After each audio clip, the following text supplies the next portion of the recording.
Welcome to Master in POI with Nicholas and your co-host Andrew here. Today we're going to go over another principle. So I will just jump right into this. So Andrew, what is the principle we're going over today? We're going to be going over the principle of consistency. And the definition of consistency within the principles of influence is the closer somebody gets to a goal, the more effort they exert to complete that goal. Okay. And can you give some examples of that just right off the bat to see where we can lead this? Sure. So a good example for consistency, you can use it from like huge business deals to like basically talking with friends and family. But an example that comes to mind is there was a cancer research group, okay? And this lady, she went out to a neighborhood and basically she just knocked on doors and said, hey, are you the type of person that, supports cancer research, right? And they say, yes, of course I'm the type of person that, loves cancer research and, I'll do anything to fight cancer. So what she did was she then gave them a pin, basically labeling them, giving them something, saying, cool, thank you so much. We just wanted to take a quick survey. Here's your pin. You support cancer research. She leaves. 2 weeks later, a new group of people step in and they go to the same neighborhood. Okay? And basically what they do is they go to each door and they say, hey, we're raising money for cancer research, right? So what did they do there? First off, they went into the group and they said, hey, you support cancer research, and they changed their default settings, right? They were trying to figure out, okay, before we even go for the ask, we need to make sure these people actually support cancer research, right? And then the second group comes in, and since their default settings are already switched on, they have a pin. They're like, yes, I support cancer research. Even if it's on a subconscious level, they can go in and get that close way easier.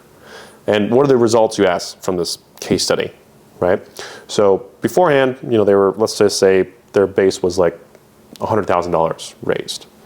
But with the principle of consistency involved, they actually increased their donation by 64%. 64%? Yeah, and it was like, 2 weeks later. So, oh, wow. Pretty cool. Okay, so I guess it's probably very human nature to do consistency. I feel like we've heard this like many times where people like, Hitler was a terrible person, but at least he was consistent in his ways of thinking. So even people relate it to as a normalcy of consistency. So I wouldn't really think of it as the consistency of like, I guess the way that you're thinking of it. In the principles of influence, a little bit different of like use of consistency or a definition of consistency. Does that make sense? What do you mean? Elaborate a little bit. So consistency, what I thought it was when I first joined POI, I thought consistency was like getting up early, staying disciplined, consistent with your daily goals, success, etc. But the consistency is more kind of like goes back to the definition, if you want somebody to complete a goal, get them started towards that goal. Oh, I see what you're saying. Okay. Okay. And then so how have you used this in your sales, daily life? So the one way that I've used it in my sales is, I heard of this example. I'm not sure what the results were on this example, but basically this car wash was saying we need to give away more free car washes. We want more people to do car washes, right? So what happened was they would give away coupons and they would say, hey, here's a coupon. Once you complete 8 more car washes, come back and you'll get a free car wash.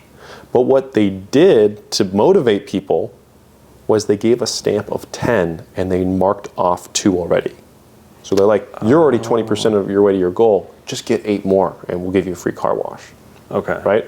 So the way I did that, in the agency was once somebody basically like completed a demo, I would send them an agreement and I would say, congratulations, you've already completed the 2 of the 4 steps necessary to start your ads.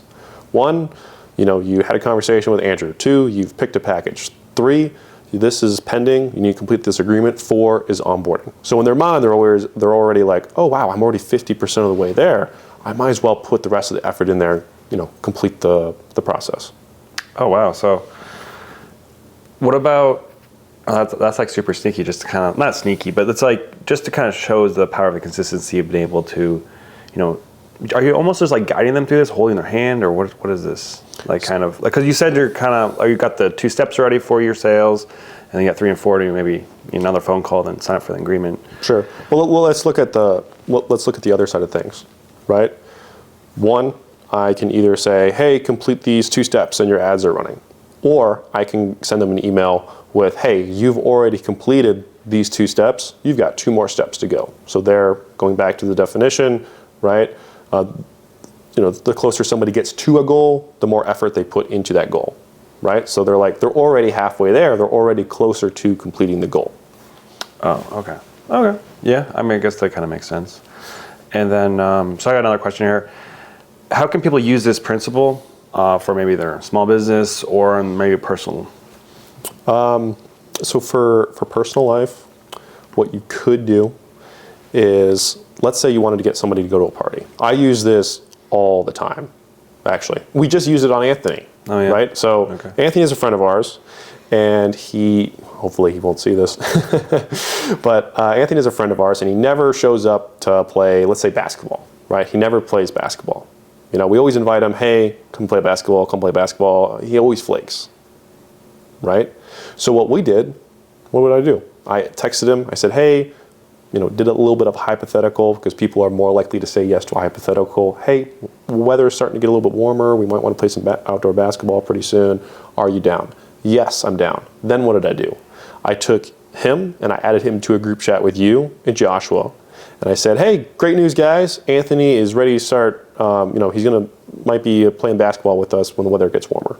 Right? Okay, yeah. So now he's like, not in a bad way. It's just kind of guiding him along the process. But now it's made public, right? His agreement has been made public, and people really don't like to be seen as inconsistent, right? Okay. So, we'll see how this plays out. But more than likely, he's going to start showing up to basketball more, just because we made it public. It's consistent with what he's saying, et cetera. Yeah. And the thing is, people may say, this is very manipulative or anything. No, but they agreed to play basketball with you. So you're just writing what they're saying. Yeah. If that makes sense. You're not just, it's not some weird manipulative way. You're just making sure they're consistent. Like, who doesn't want to be consistent? Yeah. Yeah. I mean, you could, with the principles, you could say, oh, it's manipulation. I wouldn't say it's manipulation, because one of the principles is literally respecting that the other person has autonomy and can always say no at any given time.